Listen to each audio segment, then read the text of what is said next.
Buenas, buenas, ¿cómo están? Espero que bien. Volvió a hacer frío, vamos a ver si con un matecito mejoramos la situación. Bienvenidos a Reflexiones Justas, otra vez, y vamos a continuar con el tema que tiene que ver con la reforma constitucional y el poder necesario para llevarla a cabo. Dijimos en la última reflexión que cuando el pueblo tenga la fuerza suficiente para consolidar una democracia real, el primer paso es la reforma constitucional. Eso significa sostener la necesidad de impulsar una nueva hegemonía constitucional que genere un nuevo optimismo histórico capaz de ser abrazado por la mayoría del pueblo. La Constitución Nacional sancionada en 1853, mitad del siglo XIX, más las reformas que tuvo, si bien contiene principios, derechos y garantías esenciales absolutamente rescatables, ampliados además en la última reforma constitucional de 1994, no obstante, en numerosos aspectos que hacen a asegurar efectivamente y no solo en la letra el ejercicio cierto de la democracia y el goce efectivo de todos esos derechos para todas y para todos los habitantes de la nación, que enfáticamente proclama, eso no parece, por cierto, visiblemente cumplido en la experiencia cotidiana. Baste recordar el derecho de los trabajadores a la participación en la ganancia de las empresas, previsto hace más de 70 años en la Constitución, y que es totalmente ignorado en la realidad.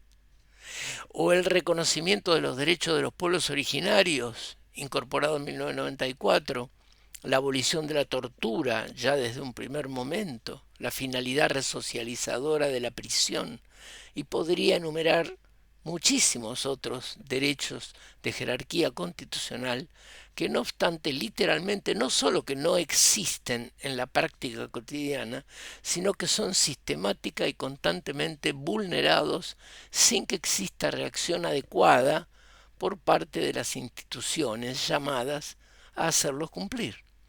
A tal punto que la Argentina ha sido condenada varias veces por la Corte Interamericana por ese motivo. Súmese el anacronismo de contar con una constitución nacional pensada para un mundo de hace 170 años, con características y realidades enormemente distintas a las que existen hoy, tanto argentinas como regionales y mundiales.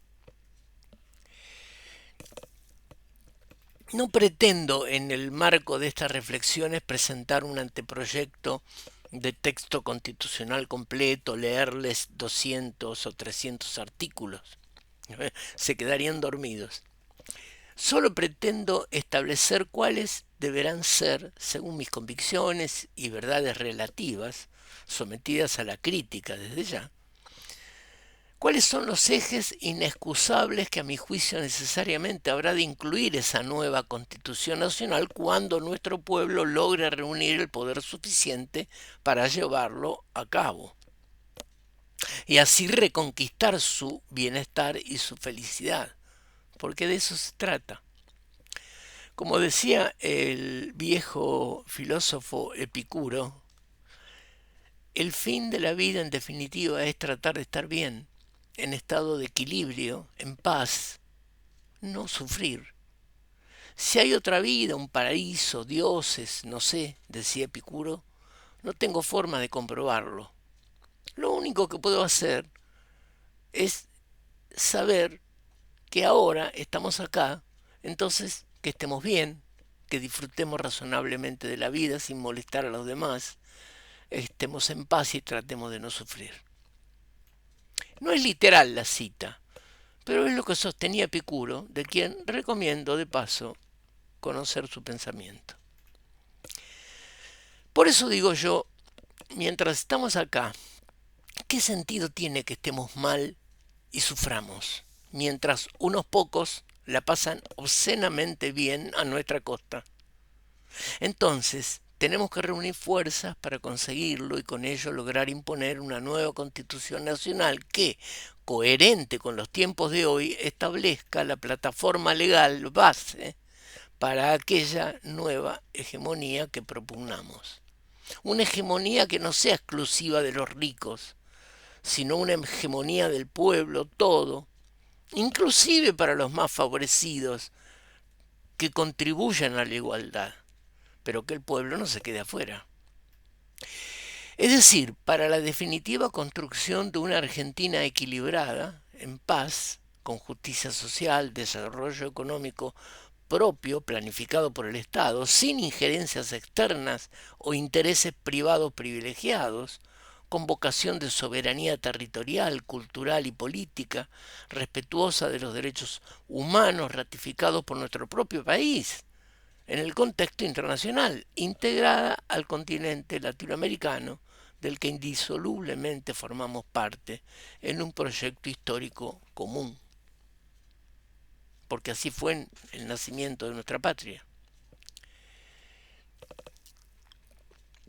Claro que esta reforma constitucional o nueva constitución tiene que ser pensada desde el pueblo, que es su destinatario, buscando además resolver problemas que los constituyentes de épocas anteriores no pudieron resolver porque sencillamente no existían los fenómenos sociales y los avances tecnológicos que recién aparecieron 100 años más tarde.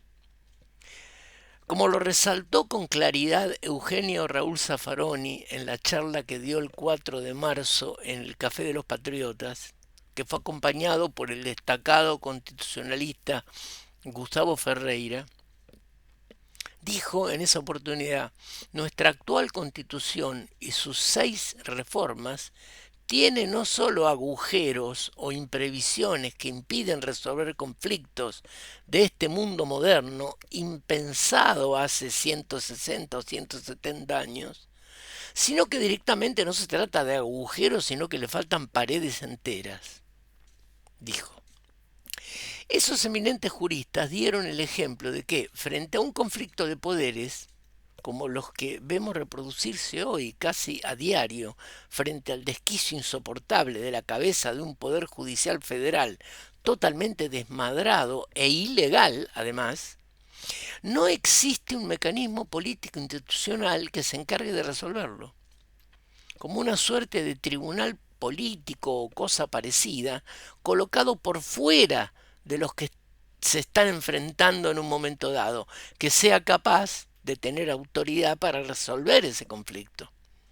Si frente al dislate de una Corte Suprema de Justicia que decide ponerse a legislar, como nos está ocurriendo, o violar el principio federal, como está ocurriendo, o arrogarse facultades de tipo administrativas propias de la competencia del Poder Ejecutivo, cosa que está ocurriendo, invade funciones de los otros 2 poderes, cosa que está ocurriendo. Entonces se preguntaron ambos juristas: ¿qué puede hacer hoy el Poder Ejecutivo? ¿Qué puede hacer el Poder Legislativo? ¿De pronto desconocer una decisión judicial? ¿No cumplirla? ¿Y qué sucede entonces? ¿Qué sucedería? Bueno, resulta que no está previsto en nuestra Constitución nacional, en nuestro sistema constitucional. Una nueva Constitución, afirmaron, debe preverlo. Y yo estoy totalmente de acuerdo. Falta una nueva ingeniería constitucional que reorganice el Estado de otra manera, para lo cual es necesario echar a volar la imaginación. Ahora bien, estoy convencido de que eso requiere algo más. El mero hecho de escribir y sancionar un nuevo avanzado texto constitucional, porque imaginamos muy bien las cosas, que refleje una realidad actual y no de 170 años atrás, no es suficiente. Sería otra vez nada más que unos cientos de palabras bien ordenadas. Lo que debe sumarse indispensablemente es que se apoye en un poder popular mayoritario y dominante que tenga presente los mencionados dilemas de la actualidad, pero que también la sostenga, la imponga y tenga la fuerza determinante que permita aplicarla infaliblemente en el día a día de la vida de todos y todas los argentinos. Es decir, que sea el pueblo el que tenga el poder suficiente, no solo para pensarla, sancionarla y ponerla en práctica, sino para que se la confirme en el día a día, en su efectividad. Los desengaños y contradicciones que sufrimos, pese a contar con un ordenamiento jurídico positivo que podría decirse que formalmente en gran medida es bueno, más allá de varios anacronismos como vimos, ocurren porque tanto ayer como hoy el poder real hegemónico lo sigue detentando un sector decidido a obstaculizarlo, a que esa letra de la ley suprema, en lo bueno que tiene, solo quede en letras y textos, que no sea efectiva, que no se exprese en la realidad social común, que no se aplique en lo cotidiano de la vida real y tampoco en la política. Basta con ir a la historia. Decenas de batallas entre 1853 y 1880, décadas de fraude, golpes sangrientos de Estado desde 1930 en adelante, concentración del poder financiero, control del poder judicial y mediático desde 1983 hasta hoy. En todos los casos, expresando un hilo conductor, la lucha interna por dos modelos de país, siempre bajo la vigencia, en su mayor medida, del mismo ordenamiento jurídico. Al establishment que concentra el poder de decisión hoy, no le preocupa que nuestras leyes sean o no de excelencia, ni se interesa en demasía en la letra de la Constitución que reconoce y amplía derechos. Fíjense como ejemplo que el artículo 14 bis de la Constitución, que incluye la participación de los trabajadores en la ganancia de las empresas, como dije, lo sancionó el golpe de la Revolución Fusiladora de 1955. Una burla. ¿No les importó sancionar semejante disposición constitucional en la que los trabajadores participen de la ganancia de las empresas? ¿Por qué? Porque sabían que no se iba a aplicar. Una burla. Lo que le preocupa al establishment, y ahí es donde pone todo su poder en acción, es en impedir que a alguien en funciones de gobierno se le ocurra poner esas leyes realmente en práctica. Y si intenta hacerlo, sufre las consecuencias. No hace falta que dé ejemplos. Por eso es que podemos pensar y redactar los mejores proyectos imaginables de una nueva constitución, pero si la eventual vigencia de ese nuevo texto no se apoya en un poder popular capaz de sostenerlo y hacerlo cumplir, será solo unos nuevos cientos de palabras mejor ordenadas que las anteriores, en las que figurarán nuevos conceptos como informática, robótica, inteligencia artificial, poder financiero, mecánica cuántica y todo lo que quieran, pero volverá a no servir para nada. En la próxima entrega de Reflexiones Justas comenzaré por referirme a cuáles son los postulados que indefectiblemente, a mi juicio por supuesto, deberá incluir esa nueva necesaria Constitución Nacional.